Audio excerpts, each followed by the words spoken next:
Good day, good day. Welcome, welcome. Thank you so much for tuning in. I'm Jay, and this is Homeschool Your Kids podcast.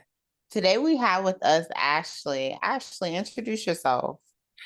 Hi, well, I'm Ashley Matheny and I'm from Morgantown, West Virginia. I got my background in public school teaching, and so I think this is my 14th year of teaching this year. I did take a little break between public school and what I'm doing now, because I went into public school and it was great. I ate, slept, and breathed my job, but I burnt out really fast. By year Mm. four, I had some persistent yet continual but not significant medical issues, and I ended up taking a medical leave of absence. And I don't know who believes in God, but I certainly do, because I think God was using that time to shift my calling, and somehow I ended up here. So Okay, okay. And where's here? What are we doing? well, I started and created, sorry, I had a little pop-up, but I founded Whole Child Learning Academy, and we serve children who need alternative learning environments. I'm primarily online, but I keep things really engaging. And I should say, and I keep things highly engaging because there are so many engaging online options now. But I think what sets us apart is I meet with kids in small groups daily, Monday through Thursday, and we also focus on social emotional learning in addition to the academic subjects. So I serve general homeschoolers and also kids who've been through trauma and maybe they're not ready to go back to public school. I do have a trauma-informed background. And because that's part of my own journey and how I got here. But I also serve children who maybe they've had medical issues, but they're not ready to go back to public school, things like that. So I just specialize in really nurturing kids through the learning process. Oh, nice. Okay, and so you said it's an academy, so it's like school structure. So would it be considered like a micro school? Um, Kind of, but that's not my classification. I just consider us a homeschooling program. For some families, I'm all that they do because they have more of an unschooling setup and situation with how they live their lives, but they still want their kids to get the academics. And so they put them on for the power hour every day with me, and then that's all their academics they do. And then for some families, I'm an add-on. So we're kind of an interesting bag that maybe doesn't, I mean, I'm sure others exist similar, but I feel like kind of what we do sets us apart because everything is so individualized and really based on meeting children where they're at in those small groups. Gotcha, gotcha. So it's basically like a la carte, or you can full time it, or you could part time it. It's just whatever works for that family. Well, those who are enrolled pretty much do full-time enrollment every day. Okay. But it's an hour, it's a power hour. And so we focus on reading and math while integrating additional subjects. And so a lot of parents will pull in science and social studies based on their children's interests or take them on little field trips and just life experiences, things like that. And so we are kind of like homeschooling in a box for those who don't feel equipped to homeschool on their own, or, you know, not every child wants to listen to their parents. So I think that it kind of helps take away some of that academic pressure that parents feel when it comes to tackling homeschooling. Yes, yes, yes. Okay, so you have virtual options. So these are small classes or small sessions, and it's just 1 hour every day. Okay, and you cover math and reading in that hour. Mhm. Can Yeah, some families days do additional hours, or is it I just offer private tutoring. It's 1 hour per day, but we kind of do Montessori grouping. And so if a child needs remediation, they get what they need. If they're on level, they get what they need. And if they need enrichment, they also get what they need because they can attend more than one block per day based on their needs. And so I do have some middle schoolers come to the fourth and fifth grade class for reading remediation and things like that. And I have I've had a couple kindergartners start with me and already be reading on a third grade level by Mhm. their second year with me. And so they're coming to some of that reading as well. And so it just depends on what the child needs. Okay, so you cover all subjects. I cover reading and math, but I'm an integrator. And so I believe that we can read about a lot of things in social studies, and we do pull in some STEM projects and things like that. I don't emphasize those subjects because my focuses are reading and math, but I do try to well round it for the parents that don't want to pull in additional things. Nice, nice, nice. And what's the ages that you work with? K through 8 primarily. I do support some high schoolers who need the academics and the social emotional learning on the middle school level. And because honestly, I've had some students who I have one in particular that came to me and I taught him in public school kindergarten and first grade. And then he public school was not working out for him. And so they came back to me for high school and I'm just trying to help support him. And through that, I've ended up having several high schoolers who need the middle school level academics. And so I'm able to support them. And then their parents will pull in some additional courses that they want their child to do. Okay, gotcha, gotcha. All right, sounds good and resourceful. All right, how many families do you work with on the average? Well, I have been asked that question before, and it's hard for me to answer families, but I did have around 40 kids this year. Oh, nice. That's a nice load. Yes. Okay, and it's all individualized learning. Like we're trying to meet them where they're at and get them where they need to be. Beautiful. So how did we get here, Ashley? How did this become like, oh, you know what? This is what I'm gonna give out to the world. This is a solution I see that's needed. Well, this is an answer to a question that I have a hard time answering because all I can say is it was God, but it was an evolution within myself. And so when I left public school, I could feel that God wanted me to resign, and I did several jobs that they felt meaningless and annoying at the time, but I knew and I know that it was God preparing me for what I'm doing now. And so like the pandemic before it happened, and then the pandemic happened, and several of my tutoring families, because by 2015 I had started to work and tutor online. I figured out that that was an option because I thought I would never teach again when I left public school, and it was Mhm. devastating. But and I also had undiagnosed PTSD, and so that's where the trauma work came in, and that's where God led me into the season of healing myself and realizing that public school was highly activating for me, so it's probably highly activating for children in a lot of ways. Especially those that are super sensitive, empathic beings like myself. And it just like I was tutoring and the pandemic came, and I had a couple tutoring families that were like, hey, we will let you homeschool our kids. And it was just friends of friends, word of mouth, things like that. And I think I spent a few hours on a Sunday evening creating the website, and I haven't really updated it much since then. So I need to work on that aspect of the business. But it's really just been something that has fallen together, and I still like I didn't know I was doing Montessori methods and grouping. I mean, I learned about that stuff in college, but it's parents that have pointed out some of the things that I'm doing as well, because it's not something that I knew how to articulate in the first year or two because I was just figuring it out. But here we are, and it's become this beautiful place where I get to hold space for kids and families that have been through big things, especially, and just the general homeschooler as well. But yeah, it's cool and I love it. So Nice. No, nice. That's nice. Can you explain what you mean by highly activating? Like you said, that school was highly activating for you. What do you mean um by that? there's so much input for our senses, our sensory experiences. That's one aspect of it.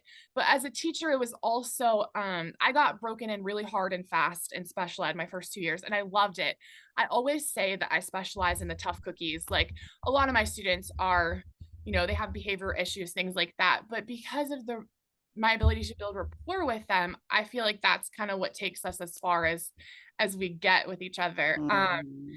And so I was always in public school, I was given kind of the toughest cookies of the school. And so I loved it and it was amazing. But then I also had to live up to all these paperwork standards and all of this. Like, I'm an anxious being, like, oh my gosh, my principal's going to come in. And what if we're not doing everything that we're supposed to be doing? And blah, blah, blah, blah, blah. And it was just so much input on me all the time that I just wasn't taking care of myself in the ways that I could. Mhm. And so that was activating. And then I'm definitely hyper vigilant and things like that. And it just was not a good fit for me. The pace of it was not good because I'm expected to, as a public school teacher, I was expected to, not expected to, but I felt the pressure to, make sure kids have their basic needs met, food, clothing, what's going on at home, blah, blah, blah. And then I'm supposed to get them on level with reading and then math. And then I'm not supposed to, like, where do I have time to help them with their behavior and with knowing that they're cared for and held and loved? And when can we slow down? Like, why does everything have to be so fast? So, Right. yeah, that Yes, sounds those pacing activating. guys are a little speedy. And it's like, have you talked to these kids? They can speed through this stuff. They need time. Like, Mhm. they give you the first 2 weeks what at school is kind of like that's your most down period. You have the whole school year. Those first 2 weeks of the getting to know you phase, building relationship, going over the school rules, things like that. And then after that, everything's on go mode. It's like no slowdown. Oh, next. Okay, you finished that? Okay, everybody's still not on level. They didn't start on level, and we supposed to be somewhere. I don't know where we're supposed to be right now. So you were teaching elementary school. Mhm. How was that? Besides all the demands like that of course, you already spoke on that, the input and just the overstimulation of it all, basically. What else did you experience in the public school sector as a teacher? And were you a special ed teacher?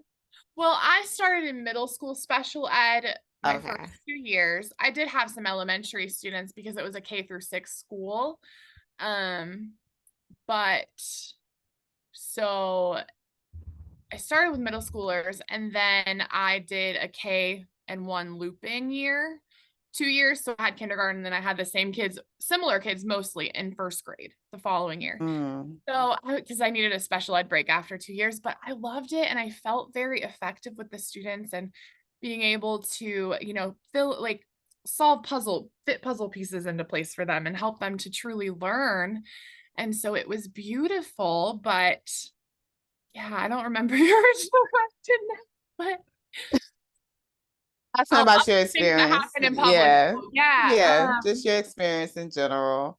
I mean, it was just so hard to not be able to save the world every day because that's what I Right. thought teachers are supposed to do. And I thought I would teach for 30 years, like all the teachers before me and all the, the lifetime careers. I never expected to not be teaching public school now.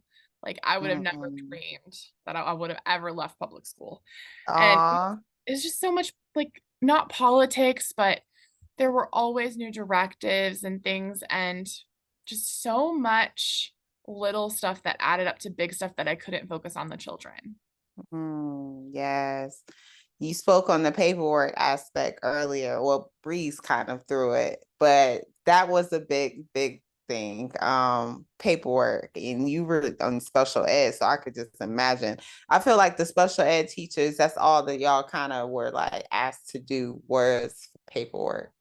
It's a double job Um, and we're not compensated anymore, I feel personally, but yeah. I had a really, I don't know, I felt my special ed teacher that I did have in middle school with me when I first started teaching, Miss Evans. I still remember her. She was beautiful, and she tried her best as far as balancing the workload with the paperwork and then actually still being present in the classroom, because it was like a twofold thing, because y'all did have a lot of paperwork as far as special ed teachers go, with the IEPs and making sure that you have the meetings and the 501 accommodations and just not really implementing all this stuff that y'all are writing down, but basically making sure you have it right. You know, the Right. crossing your T's and dotting your I's. Yeah, in my second year, it was some of the law changed with inclusion. And, I feel strongly that it's amazing and stuff, but I had to reconvene my entire caseload like 2 or 3 times, things like Mm. that, like I'm grateful that we have all of the procedures and legal things in place for special education students. But also, yeah, it's inundating. And also you might have in one class, you might have I don't know, it's changed some, but you might have a child who does not know their letters with children who are very, they are just behaviorally challenged. And so trying to teach one child her ABCs, and I'm trying to get the other children to not fight each other. So it was a lot. Yeah. I don't think parents really take into account how important those first 5 years. No, I won't say that. I don't think they take into account, but I don't think it's like emphasized enough just how important it is if you know that you're sending your children into a public school sector, that you should make sure that they have like some of the basic skills to be able to transition into that environment of learning. Because I shared this story a couple times before, but I know when my oldest entered into kindergarten and I went to her open house and was talking to her teacher, she was telling me how, like, she had 22 kids on her roster and it was only one teacher, which that was new to me because I thought that there was still two teachers in kindergarten, so that was a little eye opening. But then she also talked about the fact that about 9 of those 22 kids, previous year, not that the year that my daughter was with her, but the previous year, 9 of them had never held a pencil before.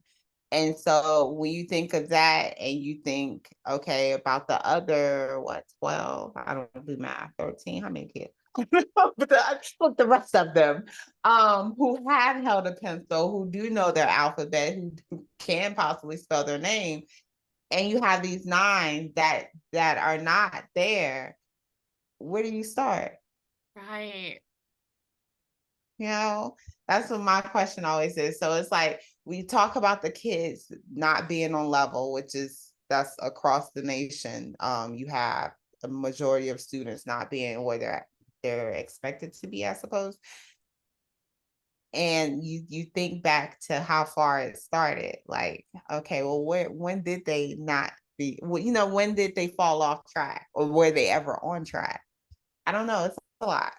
Teaching is a lot because, like you said, you think you get in there, you're about to save the world every day. I'm about to be this life changer, and then you get in there, it's like paperwork, meetings, all this other stuff that takes away all of what needs to be poured into the kids, but it has to be poured all these other places. So by the time you get back to the kids, it's like a couple drips that you get to get to, Right. because you don't pour it out everywhere else.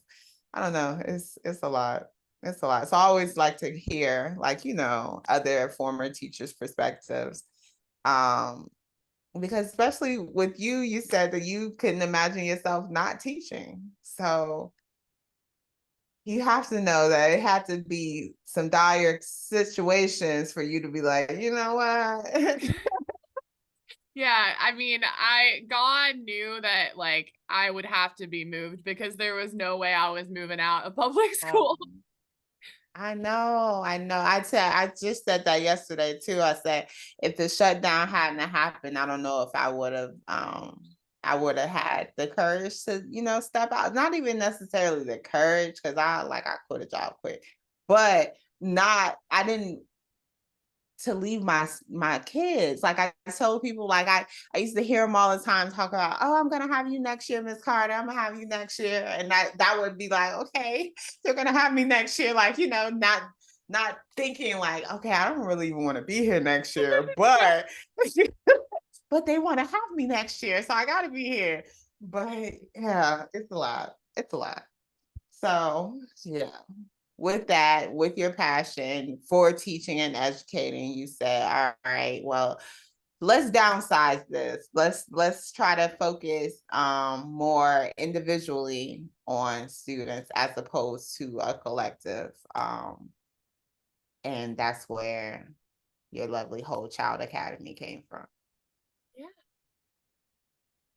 Nice. Okay, okay. So with that and your partnership with homeschooling, how important do you feel parents' roles are with their kids?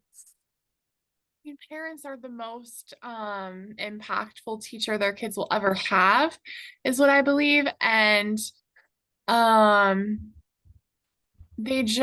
some of them just need support, and they're totally equipped to homeschool. They just might not know it yet. But yeah, but I also recognize that a lot of parents are busy. A lot of parents are going through life things themselves, and they don't have to do it themselves, and they don't need to feel the pressure. And so another part of my job in my academy, not like I say my academy because it's like there's a parent side to this too. I spend an immense amount of time coaching parents to understand that they're not feeling their children and there's no such thing as behind. So like it's a big undertaking for a parent in their mind to homeschool, but a lot of them, once they start doing it, like they're still going to need encouragement. But like they're their child's best teacher. And you probably heard this before, that homeschooling is the ultimate IEP.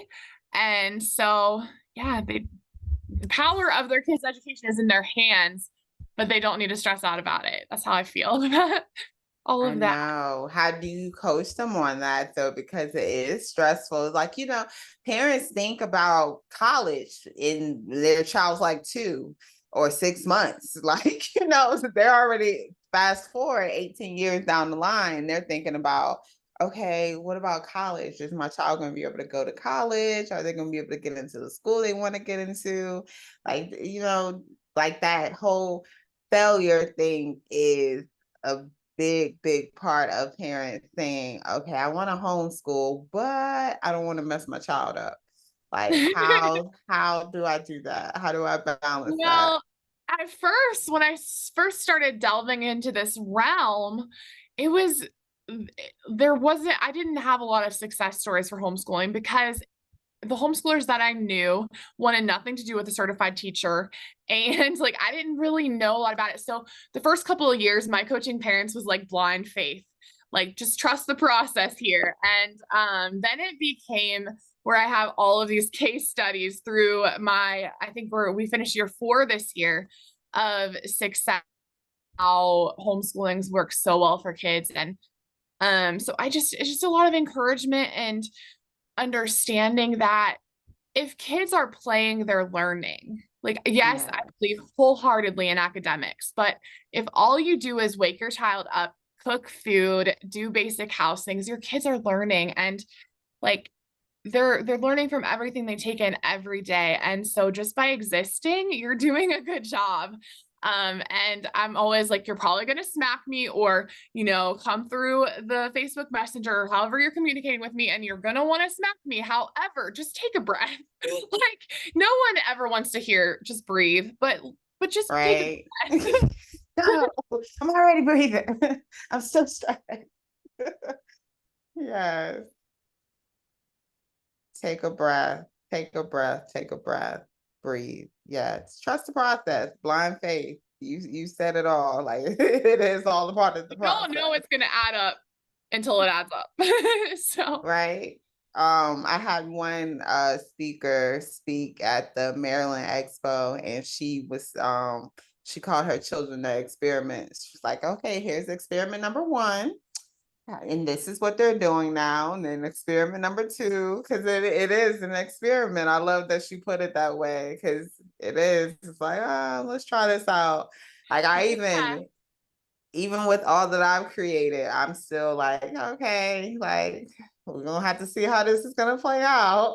Right? I hate to tell anyone listening that might have been in my first couple of years, but y'all were my experiments, and now we know that this works.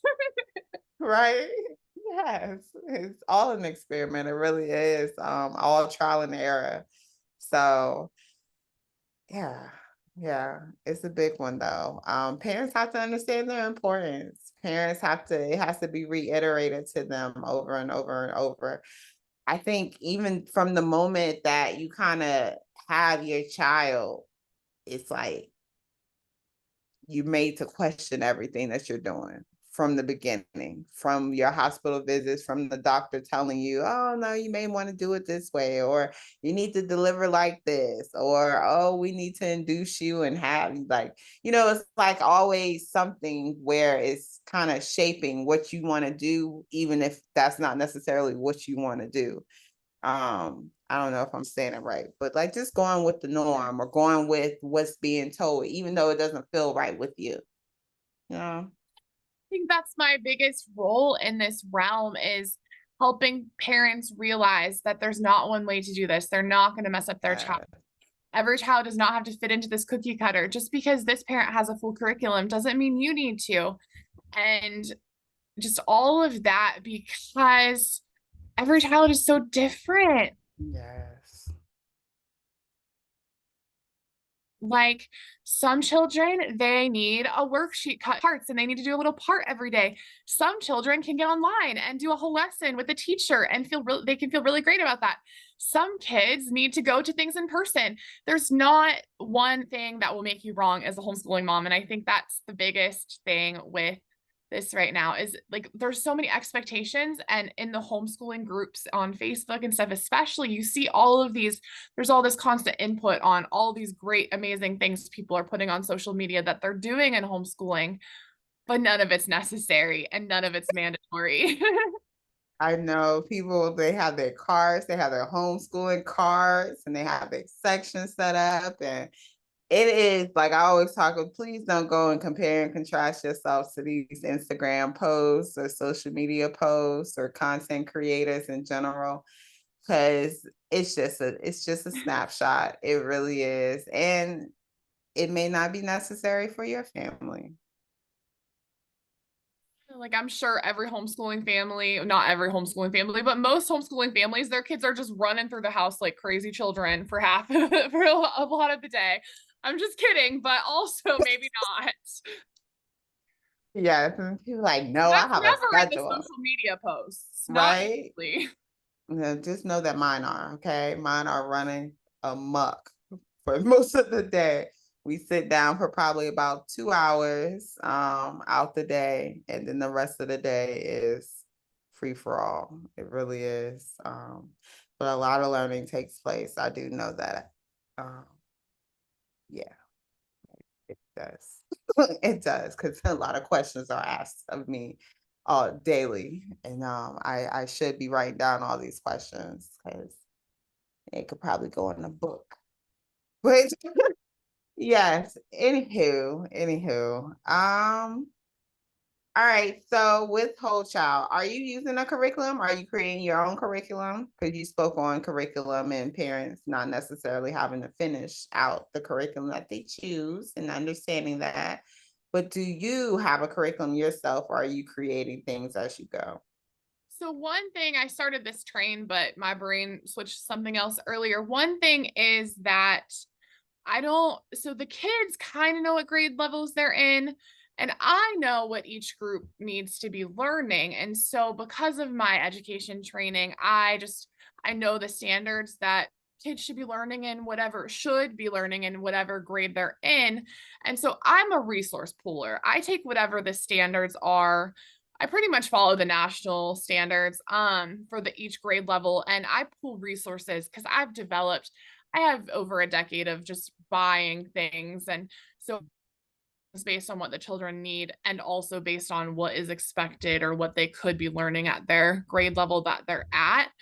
Um, but I never emphasize grade levels. In fact, we have like team names. They're mythical creatures right now. And so the kids' grade levels are irrelevant. And so I've never found one curriculum that I align with. And I honestly usually advise homeschooling parents, if you're really excited about a curriculum, get it. But also, you don't need to be spending thousands of dollars or whatever on one curriculum because your child is probably going to revolt against it at some point, or like you're going to find that other things work better. Or, I mean, probably 80% of the homeschooling families I work with start out the year doing homeschool one way and shift within a couple of months. So I never recommend curriculums. And the other thing that gets brought up is accreditation. And I've never found one that I align with, because I think a lot of them for homeschooling programs are based on religious things and certain like workbook curriculums and things like that. And because I've never aligned with a curriculum, I've never found an accreditation that I align with. And we know that that's not really required in the homeschooling world anyway. So I'm just an outside the box person and I can't align with one particular thing. Yes. No, there's nothing wrong with that. I think that's the actual more normal. I don't know. I try not to use words like normal and Right? average or like I don't know. But I feel like I feel like what you're doing is right. Like it is not I don't like having to settle on one thing. Like you have people that's looking for a curriculum for their child and their child's like 3 or 4 years old. Like they're already trying to like, oh, do you have recommendations? Like you look at the Facebook groups and you see all these posts and parents asking, oh, do you have any curriculum recommendations for my 4-year-old? And it's like, girl, what you about to do with that? Right? Well, and when a lot of families will ask me if we use a certain curriculum, which is a great question. But normally my wording is much more professional, but it's like no, and that's what makes it better. I'm just kidding, but like it is. No, it is. And these curriculums are rather pricey for you to be in making that type of investment. I think that building it and creating it on your own is way more sufficient, way more individualized, way more just I don't beneficial, I guess, just because I don't know. I don't know. I don't use curriculum. Me myself personally, I don't use anyone's curriculum. I do talk to a lot of people about their curriculum and the things that they have created, and I'm glad that they have, because some parents do need that guidance. Some parents do need that some kind of structure. Once again, that little fulfillment of, oh, okay, I'm doing it right because these professionals said I'm doing it right. I'm using this professional curriculum, so I gotta be like, we're good. But I don't feel like it's necessary per se, but I think that you can freestyle it. Yeah. Yes, yes. Okay. So what else, Miss Ashley? Tell us more. What do you want to know more about? Whole child Whole and all the child. great things that you do, or even see doing yourself doing in the future, what you want to incorporate, things of that nature. Yeah, so we had a live component here in West Virginia last year, but I no longer have a location because it was someone had got a grant and their grant money had went like expired, or they ran out of grant money, is what I meant to say. And so I no longer had an affordable place to rent. And so I do want to bring back the live component because it was so nice to get our communities together. And so that's a logistic that I'm figuring out. I would love to have a learning center here in West Virginia. But the other direction I'm walking down right now is getting certified in somatic experiencing. And so I do intend to dive deeper into trauma work with children and parents and families. And that is not going to be part of Whole Child, but it still is, because one of my most emphasized things is holding space for little people who have been through big things. And so that is the nutshell in who I did not intend to serve, but I intended serving on a higher level. And so it's really been neat. And, we are open to all of the general homeschoolers, but that's just kind of a side niche. I don't know if I say that word right, that I have, and it's become primary. So yeah, I don't know what else I can add, but we make a lot of great strides every year. And every year that we have completed a school year, I'm like, how did that even happen? How do we get from September to May, and we survived and thrived, and the kids learned a whole lot, and it didn't feel like it. That's another thing, is that parents put their kids on with us, and some of them have no idea that they're learning, which is beautiful. So it's just amazing, and I'm so thankful to be part of the homeschooling world, and thankful that you had me on today. I love what you're doing and admire it, and I'm excited to see you when you're in Charleston, West Virginia this year. Thank you. I appreciate that. Have you applied for the Vela grant? Yes, I have. Oh, okay, good, good, good. Like, always make sure that y'all are aware. And Yeah, if you have not, make sure you have. That's good. thank you. Okay, Learning Center, you want to do more in person. All right. That will come to fruition. That will come to fruition, yes. But no, okay, so you want to work more with trauma kids, or kids who have been through big things at a young age. Yeah, and poverty. I would love to serve more children in poverty, but starting my business, we just like I have to be able to survive financially as well. And so I have to charge people money for my services. And I would love to get to a point where I'm able to serve more in the community, because these kinds of alternative learning environments are so good for our kids, and it's such a good change of pace, especially when their basic needs are being met, but they just need to learn differently. And there are a lot of parents of families with generational poverty who they don't feel equipped to homeschool, but their child would benefit from it so much. And having a learning center or wherever that our kids could come and be served differently than public school is able to provide, like, that is the vision, and it's beautiful. And so I'm dedicated to service, and just I'm so glad that we have the Hope Scholarship in West Virginia, and we have these learning programs and opportunities for kids to do things that I have to charge money for because I have to survive too, but it really does come from a place of service. And so I guess that's the point of whole child learning too, is just trying to allow kids and families to realize that school doesn't have to be what we've always thought that it has to be. Yes, yes. Reimagining what it looks like. Reminding parents that you took your children or are taking your children out of school not to redo or do the same thing at home. You're trying to do something different. So leave the school model there and then reimagine what learning can look like for you and your family. And you all can help with that. Ashley can help you with that, guys. She can help to supplement and be the resource for math and reading and other academics. So make sure you check out Whole Child. Where do we find you? Whole Child U, the letter U.com, and we're also on Facebook. Okay, okay. Thank you, thank you. And before I let you go, can I get 3 things that you would tell families that are entering into the homeschool world? What was 3 things you would like to leave them with?